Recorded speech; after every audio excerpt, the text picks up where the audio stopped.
morning everyone, my name is Alfonso Galante and I am the Head of Strategic Planning, M&A and Investor Relations here at Unipol and UnipolSai. I'm going to take you through our first quarter results today.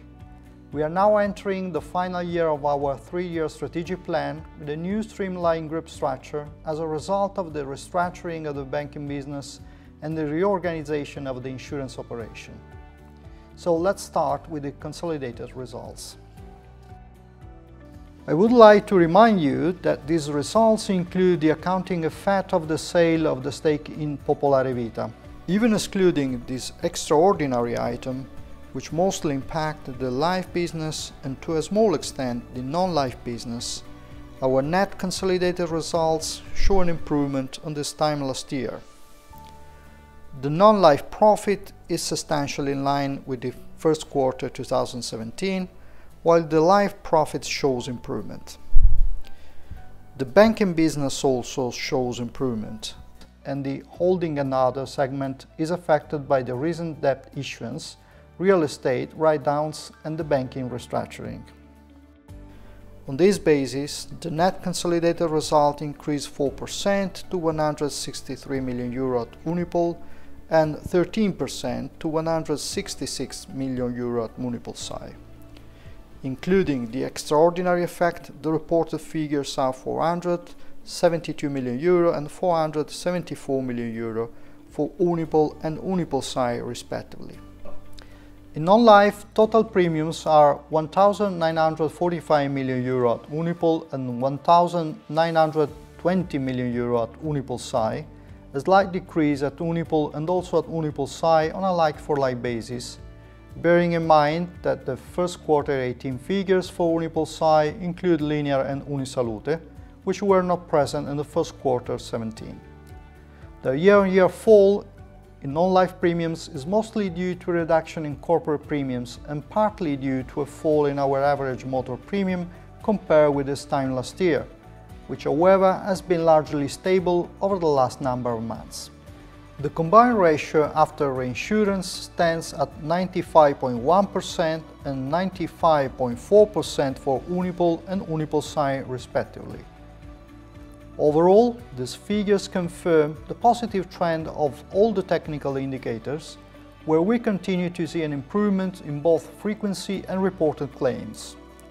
Remember that UnipolSai's combined ratio also benefits from the change of perimeter. The performance of life premiums at Unipol reflects the renewal of Arca Vita bank insurance agreement, whose production was very strong in the first quarter.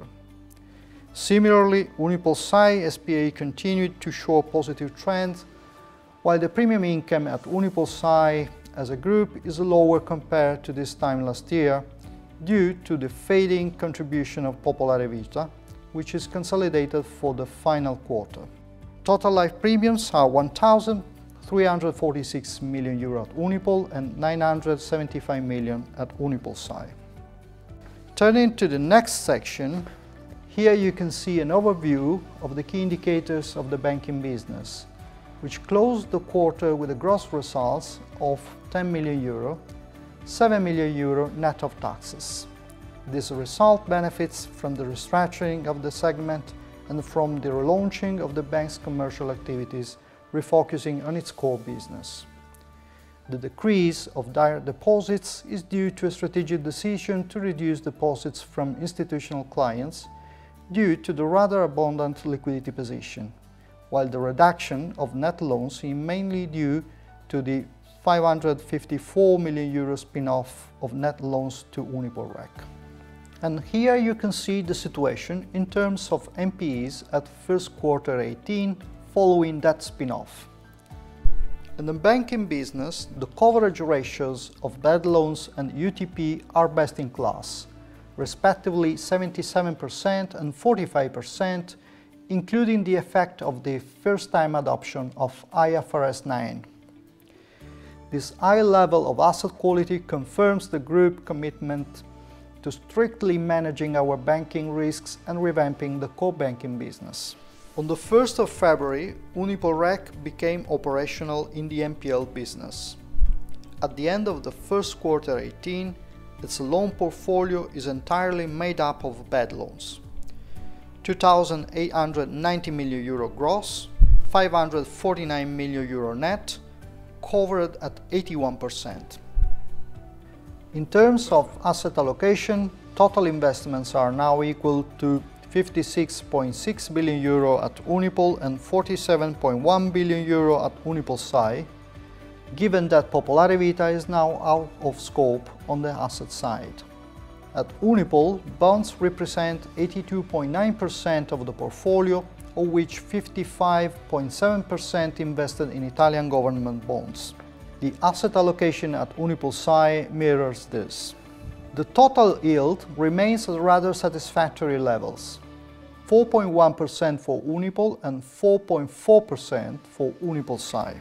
On the real estate front, the group continues to work in order to maximize the value of its assets. The total value of the portfolio stands at 4.1 billion euro. Looking at Solvency, on April 24th, we received approval from the regulator for Unipol's partial internal model, which shows a ratio of 1.81 times. The ratio for UnipolSai Consolidated on an economic capital basis is 2.3 times, while the ratio for UnipolSai solo using a partial internal model is 2.82 times, showing further improvement. All in all, a solid quarter and good platform from which to move forward through 2018. That brings me to the end of my presentation. Thanks for listening. Let me remind you that our CEO and the rest of the senior management team will be pleased to take any questions from financial analysts and institutional investors during the conference call scheduled today at noon CET time.